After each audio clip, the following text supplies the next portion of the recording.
सरकार ब्याह कैसे कराओगी? ब्याह तो भाई घर के करावे के रिश्तेदार करावे। हाँ भाई, सरकार कैसे ब्याह कराओगी? अर्जा ये सरकार ब्याह करा दी हो तो सबसे पहला ये अपना ना करा ले। ये सारे तरंडे हैं। यो महाराणा रांडा रहा, हाँ भाई, योगी रांडा रहा, मोदी रांडा रहा, बता ये किस किस की गिनवाऊं?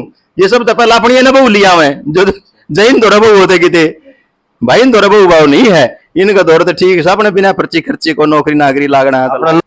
कि भाई दुष्यंत जी ने कहा था कि सरकार बना दो, 5100 रुपए पहली कलम से पेंशन कर देंगे, और इतिहास गवाह रहा है कि पेंशन को अगर किसी ने लागू कराया तो चौधरी देवीलाल जी ने कराया था, और पहली कलम से पहली सोच से कराया था, बुजुर्गों के मान सम्मान में कराया था ना। तो भूपेंद्र सिंह हुड्डा 6000 कैसे कर देगा? कभी भी नहीं कर पाएगा। ये झूठा ढकोसला है, झूठी बात है। हरियाणा टीवी देखने वाले सारे दर्शकों ने मेरी राम राम। मेरा नाम अंकित है और आप देख रहे हो हरियाणा टीवी।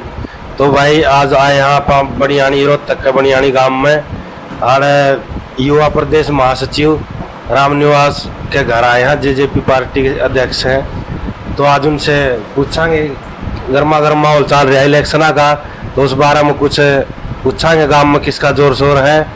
तो चलो बात करा। राम राम जी। राम राम भाई साहब। तो गांव में जो अपने इलेक्शन आ रहे हैं लोकसभा के, किसका जोर शोर है गांव में? सबसे पहले तो आपके चैनल का मेरी तरफ से और सभी साथियों की तरफ से मेरे गांव में पहुंचने हार्दिक अभिनंदन और स्वागत करता हूं। और रही बात लोकसभा चुनाव की, तो लोकसभा चुनाव के अंदर सारी पार्टी आप अपने प्रत्याशियों को उतारेंगी, और 2 टिकटें तो लगभग क्लियर हो ही चुकी हैं। भारतीय जनता पार्टी की तरफ से अरविंद शर्मा जी मौजूदा सांसद रहे भी हैं और दोबारा से मैदान में हैं, और दोबारा से वही मैदान वही घोड़े, दीपेंद्र हुड्डा जी भी मैदान में आ चुके हैं, और जननायक जनता पार्टी के प्रत्याशी की घोषणा होनी अभी बाकी है। बाकी सूत्रों के हवाले से खबर आ चुकी है कि युवा प्रदेश अध्यक्ष भाई रविंद्र सांगवान जी यहाँ से चुनाव लड़ सकते हैं। और रही बात माहौल की, तो माहौल तो देखो, लड़ेंगे तो जीतेंगे। तो आपकी नज़र में कौन सी सरकार आनी चाहिए, कौन सी सरकार बढ़िया आप काम करवा सकते हैं? देखो, गाँव के प्रति अगर ऊर्जा सोच अगर हो तो कहते हैं ना, काम करेगा युवा उन्नत होगा प्रदेश। जब तक युवाओं की सरकार नहीं बनेगी तब तक इस देश का सही मायने में काम होने वाला या चलने वाला नहीं है, क्योंकि वही पुरानी विचारधारा के लोग चुनाव लड़ रहे हैं और आगे बढ़ रहे हैं। और हमारा तो यहाँ पे जो समीकरण जो बना हुआ है, तीनों पार्टियों का बराबर बना हुआ है, और बाकी भाई जो हमारे 19 लाख लमसम जो वोटर हैं वही इसका निर्णय कर पाएंगे। और आने वाले टाइम में इस बात का आपको सबको पता लग ही जाएगा कि किसके पल्ले में और किसके पाड़ा में की है। अभी जो बीजेपी सरकार है उसमें कोई अच्छे काम हुए हैं, गांव का विकास होया है? देखो, मैं अपने गांव बनियानी की अगर बात करूं तो यहाँ हमारे गांव से जो हरियाणा प्रदेश के मुख्यमंत्री रहे मनोहर लाल खट्टर जी, वो मेरे गांव से थे, बनियानी गांव से। तो मैं अगर बनियानी गांव के विकास की बात करूं तो आप अपना कैमरा लेके, आप तो पत्रकार हो, आप मेरे कहने की बजाय अगर आप घूम के देखोगे तो और भी बेटर रहेगा। बाकी सच्चाई ये है कि जो काम होने चाहिए थे और जो लोगों ने उम्मीद और चेष्टा थी, उतना काम गांव में नहीं हो पाया मुख्यमंत्री होते हुए भी। तो एक एमएलए से हम क्या उम्मीद करेंगे? और जो भारतीय जनता पार्टी के प्रत्याशी रहे अरविंद शर्मा जी, तो वो मेरे हिसाब से गांव में एक बार भी नहीं आए हैं। और रही बात विकास की बात, तो विकास तो भाई यहाँ कुछ भी नहीं है, सच्चाई पूछे तो। यहाँ परिवर्तन प्राकृतिक का नियम है, परिवर्तन की बहुत जरूरत है, और उम्मीद करते हैं कि अब की बार परिवर्तन करके लेकर आएंगे। पहले तो लोग सुनने भी आई थी कि जब कांग्रेस का राज था पहले, तो इन रोहतक तो कभी चमका दिया था। भाई ऐसा है, चमकाना की है, आपने भी देखा होगा। अगर मैं चमकाने के ऊपर बात करूं, अगर रोहतक में सही मायने में भूपेंद्र सिंह हुड्डा ने विकास किया है, तो सबसे पहले तो भूपेंद्र सिंह हुड्डा रोहतक की ये सीट आ रहा भाई बीबी बत्रा की। अगर काम कर रखे थे तो क्यों आ रहा भाई? लोग उसको जिताते। भाई कांग्रेस के राज में पर्ची खर्ची चाल्या कर दी, खुले रुपये चाल्या कर दे और दबाकर रुपये चाल्या कर दे। तीनों की अलग लिस्ट बनाया कर दी, बाबू बेटा माँ की। भूपेंद्र हुड्डा की अलग बनाया कर दी, दीपेंद्र की अलग बनाया कर दी, आशा हुड्डा की अलग बनाया कर दी, और सोनू मन्नू की अलग बनाया कर दी। कोई 10 लाख दे देंदा तो उसने कह दिया करते भाई रोक ले, 11 लाख देनी बाकी रह रहा है। कोई 12 दे देंदा तो भूपेंद्र हुड्डा की लिस्ट रुक जाती, रोक लो जी पिताजी अभी 15 लाख देनी है बाकी रह रहा है, तो सारा देश ने बेरा भाई, पर्ची खर्ची तो ला क्या कर दे। हाँ, आज भारतीय जनता पार्टी और जननायक जनता पार्टी का गठबंधन रहा और इसमें यह सच्चाई है, पारदर्शिता रही है कि भाई पर्ची खर्ची के बिना गरीब लोग और गरीब बच्चों ने नौकरियां मिली है। ये तो एक पारदर्शिता जरूर सामने आई है। बाकी भाई कांग्रेस के राज में तो कुछ चमकाना चमकोना नहीं था, पर्ची और खर्ची के ऊपर काम होता था।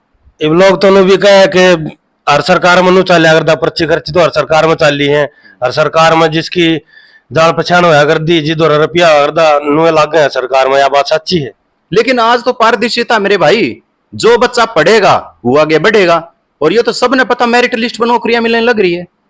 इसमें दुष्यंत जी का हम बहुत बड़ा योगदान मानते हैं कि जिस प्रकार से दुष्यंत जी सहयोग में आए और हिस्सेदारी गठबंधन धर्म निभाया, तो लगभग मैं ये मान के चलता हूं 200-200 किलोमीटर पे इंटरव्यू हुआ करते, टेस्ट हुआ करते, वो 50-50 किलोमीटर पे लेके आए, गृह क्षेत्र होम डिस्ट्रिक्ट में लेके आए, युवाओं को बढ़ाया, 1100 कुछ लाइब्रेरियां बनवाई, तो बच्चों को पढ़ाने के लिए तो बनाई ना। अगर पर्ची खर्ची के ऊपर काम करना होता तो लाइब्रेरी की क्या जरूरत थी भाई, बताओ क्या जरूरत थी भाई। हरियाणा प्रदेश के अंदर जब से भारतीय जनता पार्टी की सरकार बनी है, गठबंधन में दुष्यंत जी के सहयोग से ये चीज चली है 5 साल 4.5 साल, उसमें पर्ची खर्ची के ऊपर कोई भी काम नहीं हुआ है। सिर्फ बच्चा अपनी मेरिट के ऊपर, जो बच्चा पढ़ेगा वो आगे बढ़ेगा। ये कई जगह तो भी सुनने में मिला है, सुनने में कि आप देखा भी है PhD करे हुए बालक भी ग्रुप डी के फार्म भरे, इतनी बेरोजगारी को ऊपर चाल पड़ी। देखो ये सरकार की एक पॉलिसी है और उस पॉलिसी के तहत मैं तो आपके चैनल के माध्यम से ये हरियाणा सरकार मौजूदा उसको कहना भी चाहूंगा, नायब सिंह सैनी तक अगर जब मेरी वीडियो पहुंचे तो मैं उनको भी जरूर चेताना चाहूंगा कि जिस प्रकार जो सवाल आपने करा कि PhD बच्चे करे हुए भी आज बेरोजगारी है, भाई PhD करे हुए बच्चे भी भाई ग्रुप डी का पेपर देने में या नौकरी करने में कहीं ना कहीं मजबूर हैं। तो ये देखो हरियाणा प्रदेश की एक सोच होनी चाहिए कि भाई ग्रुप डी का अगर हमने कोई बच्चा लेना है तो कम से कम वो 10वीं या 12वीं तक ही सीमित रखा जाए, क्योंकि PhD करा हुआ बच्चा एक हाई लेवल क्वालिफाई हो जाता है, उसमें कम से कम उसके रैंक के हिसाब से उसको देना चाहिए। और अगर भविष्य में अगर दुष्यंत चौटाला जी की सरकार बनती है तो मैं ये दावे के साथ आपके चैनल के माध्यम से कह रहा हूं, ये मैं जरूर कराऊंगा, दुष्यंत जी को जरूर अपनी बात रखूंगा और दमखम के साथ रखूंगा कि ये जो PhD वाला जो ग्रुप डी का पेपर देने पे मजबूर हो रहा है बच्चा, ऐसी दिक्कतें नौबत ना आए और PhD के बच्चे के लिए PhD के हिसाब की नौकरी दी जाए और 10वीं और 12वीं तक का जो बच्चा क्वालिफाई है उसके लिए अगर उसकी जो निर्धारित है वही नौकरी उसको दी जाए। बीजेपी सरकार में एक और योजना आई थी पहले सी, जो कर रही है अपने गांव में बालक है जो मेहनत करे हैं, वह फौज की नौकरी भी 4 साल की कर दी, उस बारे में क्या कहोगे? देखो ये ऊपर से सेंटर का मामला था और ये सेंटर में ही उसको लेके आए थे और मैं तो ये कहना चाहूंगा कि उसके अंदर, क्योंकि सेंटर में जननायक जनता पार्टी का तो कोई भी आदमी था नहीं, ना कोई सांसद था, ना कोई संसद के अंदर कोई राज्यसभा सांसद की सीट थी, तो ये तो कन्फर्म है कि ये जो बिल लेके आए थे ये भारतीय जनता पार्टी के लोग ही लेके आए थे और उसका जो उन्होंने रिजल्ट मिला और जो मिलने लग रहा है वो आपके हमारे सबके सामने है। दुष्यंत जी का तो इसमें कोई रोल ही नहीं था और मैं तो ये कहूंगा अगर भविष्य में अगर हमारी सरकार बनती है, जननायक जनता पार्टी की सरकार बनती है, तो हम तो भाई अच्छे तरीके से लगाने का काम करेंगे। तो आपकी नजर में जो 4 साल बच्चा फौज की नौकरी करके होगा वो उसका बाद क्या करेगा? देखो अगर भाई साहब हम एक बात माने कि जिस प्रकार से देश के अंदर बेरोजगारी चल रही है उस हिसाब से अगर हम देखें और जो इन्होंने मान ले अपना प्रस्ताव रखा था और उसके अंदर 4 साल अग्निवीर की बात है ना, अग्निवीर के अंदर भाई 4 साल नौकरी करेगा और 4 साल के बाद रिटायरमेंट कर देंगे और उसको 11 लाख समथिंग पैसा हम दे देंगे। अगर बेरोजगारी के हिसाब से देखें तो देखो ये गलत भी नहीं है। एक बच्चा मान ले बेरोजगार है और उसको नौकरी कहीं ना कहीं मिल ही नहीं रही है और 4 साल के अंदर अगर जाओ करके अगर आता कोई अपना कार व्यापार अगर जोड़ भी लेता है तो उसमें गलत भी क्या है। लेकिन सच्चाई यह है कि एक भविष्य में बच्चों के साथ ये खिलवाड़ है। अगर उसको नौकरी ही लगाना है तो पक्की लगा दो, 4 साल की बजाय कम से कम 10 साल की कर दो, तो कम से कम ये हो कि उसको ये महसूस तो हो कहीं ना कहीं कि भाई 10 साल 15 साल नौकरी अगर मैं करके आऊं तो कुछ रिटायरमेंट पे मैं अपने बच्चों का मैं अपना पालन पोषण अच्छे तरीके से कर पाऊं। तो ये तो होना चाहिए, ये तो गलत है वैसे देखा जाए तरीके से। लेकिन बेरोजगारी को देखते हुए, जिस प्रकार से हरियाणा प्रदेश में, भारत देश में जो बेरोजगारी है, उसको देखते हुए कहीं ना कहीं अगर 4 साल की भी नौकरी अगर मिल रही तो वो गलत नहीं है। रांडे हैं जो अपने, वो तो सारे मोदी के लो रहे हैं कि हमारी पेंशन बढ़ा दी उनने। भाई रंडे, भाई तने सवाल भी बहुत बढ़िया कर लिया। रांडा की थी बात भैया, सरकार रांडा की है, ठीक है। ये तो खुद नूचा हुआ है कि मारी बने पेंशन, सबसे पहला तो है भाई। रांडा की तो ये कितनी कर देंगे, 2000 कर देंगे, अपनी तो 80,000 कराओगे। तो भैया सरकार रांडा की है, इसलिए रांडो को तो थोड़ा अब बढ़ावा देगी। जब हम जो कर सर्वे करा, कई जगह लोग नु भी कहे हैं रांडा तो बात हुई हमारी, कई रांडा तो नु भी कहे हमारा ब्याह कौन करवा दे, इसका बढ़िया तनख्वाह के कराएंगे हम। देखो भाई, ये तो सरकार जो है सरकार ब्याह कैसे कराओगी? ब्याह तो भाई घर के करावे के रिश्तेदार करावे। हाँ भाई, सरकार कैसे ब्याह कराओगी? अर्जा ये सरकार ब्याह करा दी हो तो सबसे पहला ये अपना ना करा ले।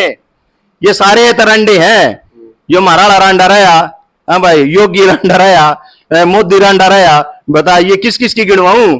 ये सब तो पहला अपनी न बहू लिया मैं, जो जैन दौरा बहू होते किते भाई, इन दौरा बहू बाहू नहीं है, इनका दौर तो ठीक है, अपने बिना पर्ची खर्ची को नौकरी नागरी लागना है अपना जो दो ले लो, ले लो, सच्चाई तो यही है।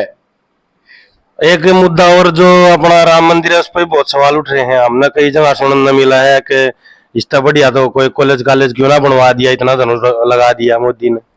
देखो राम मंदिर, सबसे पहली बात तो सब ने पता है इस बात का कि यो एक चुनावी घोषणा थी, और 2024 के अंदर जो चुनाव होना है लोकसभा का, उसके ऊपर सारी राजनीति करी जा रही है। क्योंकि भारत देश में या इतिहास में किसी भी मंदिर को हम जब तक पूरा नहीं मानते, जब तक उसके ऊपर कंप्लीट होके कलश ना लग जाए। और जो राम मंदिर बना है, आदरणीय राम जी सबके लिए पूजनीय है, उसको मैं गलत नहीं कहूंगा, लेकिन जो उसके ऊपर राजनीति करी गई वो गलत है। मंदिर के ऊपर कलश नहीं था, इसलिए बहुत से आचार्य वहां नहीं आ पाए, ठीक है, इसी चीज को। और सबने पता है एक राजनीतिक मुद्दा है ये, और सिर्फ लोगों को एक सहानुभूति बहलाने का, फुसलाने का, अपनी तरफ अट्रैक्टिव करने का सिर्फ एक जरिया था, और कोई भी नहीं था। कई जगह लोग नु भी कहे कि किसी सरकार ने आज तक नहीं बनवाया, लेकिन इस बीजेपी सरकार में मंदिर कंप्लीट होया है। भाई साहब, इस सरकार में बने के मंदिर बने हैं। अगर इस सरकार में गरीब बच्चों को रोजगार मिलता, इस सरकार में अगर दिल्ली जैसी सरकार, जैसे दिल्ली अरविंद केजरीवाल जी काम कर रहे हैं भाई, मोहल्ला क्लिनिक, स्वास्थ्य, विद्यालय, शिक्षा, स्वास्थ्य, इनके ऊपर काम करते तो शायद हो सकता रिजल्ट और भी बेहतर होता। अभी कांग्रेस सरकार ने एक वादा कराया है कि जो अपने बुजुर्ग है उनकी 6,000 रुपये पेंशन कर दी जाओगी, उस बार हम क्या कहोगे?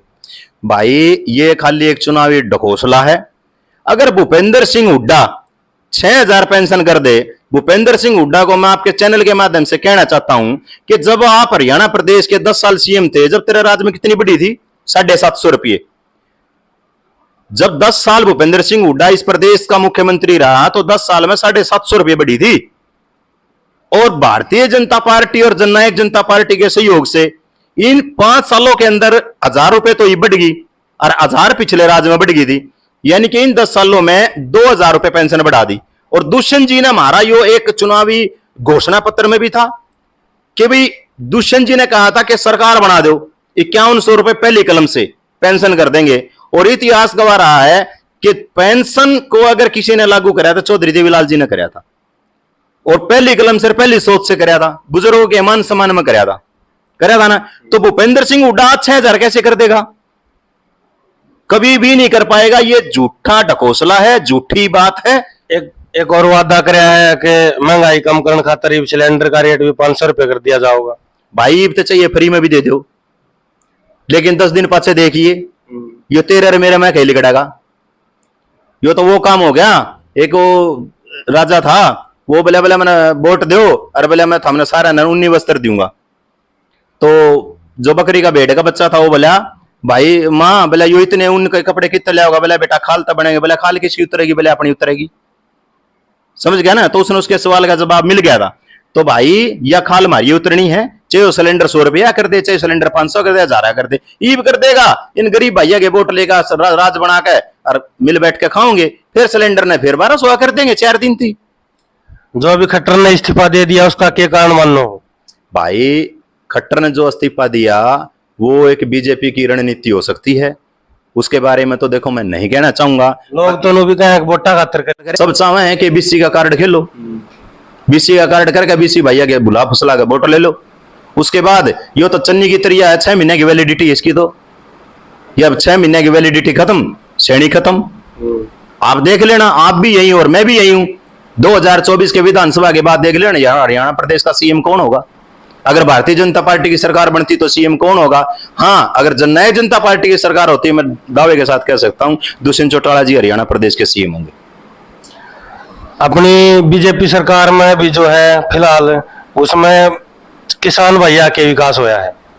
देखो किसानों के लिए मैं भारतीय जनता पार्टी की तो बात नहीं करूंगा, मैं दुष्यंत जी की बात करूंगा।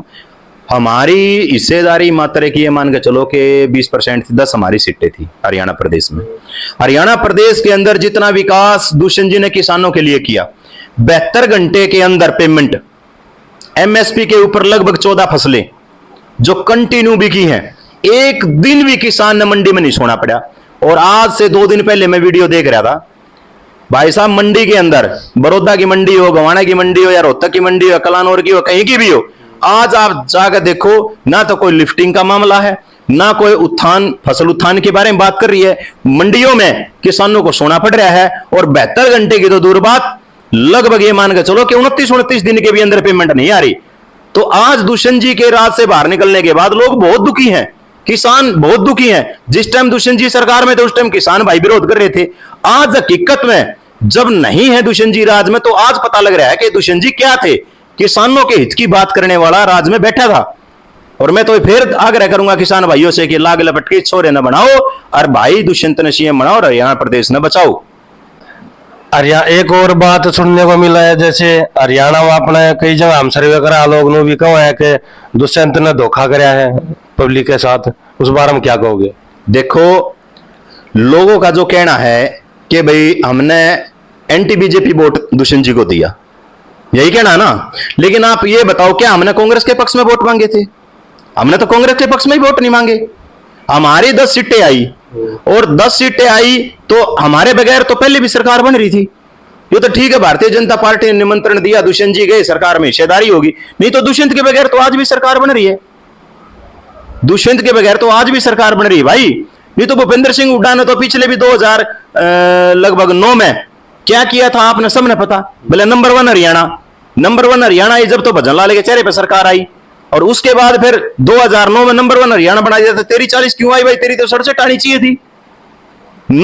6 सीटें कुलदीप बिश्नोई की तोड़ के सरकार बनाई, ये तो जाहिर सी बात है। तो दुष्यंत जी का पहले भी स्टैंड था। हाँ, दुष्यंत जी ने धोखा जब मानते, दुष्यंत जी ने जब किसी किसान के साथ, किसी मजदूर के साथ धोखा किया हो, या किसी संगठन के साथ धोखा किया हो, या किसी विधायक को मान सम्मान ना दिया हो, या किसी सम्मानित बुजुर्ग युवा साथी को प्रोत्साहन ना किया हो, उसने तो सबका मान सम्मान करा। हम तो कोठी बजाया करते, जब भी भाई ने बढ़िया चाय पानी खाना खिलाया, बढ़िया काम करे, जो बिना पर्ची खर्ची काम होए, मेरिट तो बच्चे लगे, युवाओं को रोजगार मिला, 75% का आरक्षण दवाया, ठीक है, वो कोर्ट में बाधित है। हरियाणा प्रदेश के अंदर दुष्यंत ने कोई भी किसी प्रकार का धोखा नहीं करा। हाँ, हरियाणा प्रदेश की आप 46 सीट दुष्यंत को देते, उसने तो 90 अपने कैंडिडेट तार रखे थे, लेकिन हरियाणा प्रदेश को दुष्यंत ने तो कभी ये उलाना नहीं दिया कि आपने भी भाई नु कही थी जिंदगी धरती से कि भाई हम दुष्यंत अजय सिंह, डॉक्टर अजय सिंह चौटाला जी, आप इस बेटे को हमें दो, इसको हम हरियाणा प्रदेश का सीएम बनाएंगे। उसने तो कभी उलाना नहीं दिया। उसको सीटें कितनी मिली? 90 में से 10 सीट तो मिली। धोखा भी तो दुष्यंत जी के साथ भी तो हुआ भाई। दुष्यंत जी ने तो कभी भी धोखा नहीं दिया ना। पब्लिक अगर ये मानती है, मैं तो ये भी कहूं सभी भाइयों से, आपके चैनल के माध्यम से कहता हूं, अब की बार 46 सीट देख लो, हरियाणा प्रदेश का विकास देख लो।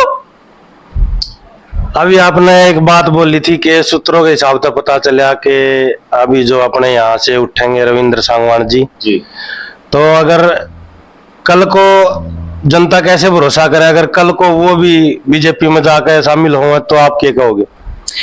देखो ऐसा है, ये सूत्रों के हवाले से अभी कन्फर्म नहीं हुआ है, बाकी सुनने में आया है कि युवा प्रदेश अध्यक्ष भाई रविंद्र सांगवान जी रोहतक लोकसभा का चुनाव लड़ सकते हैं, क्योंकि जब तक कोई चीज कन्फर्म नहीं होती तब तक हम उसको कन्फर्म नहीं कर सकते और पहले कहना गलत है।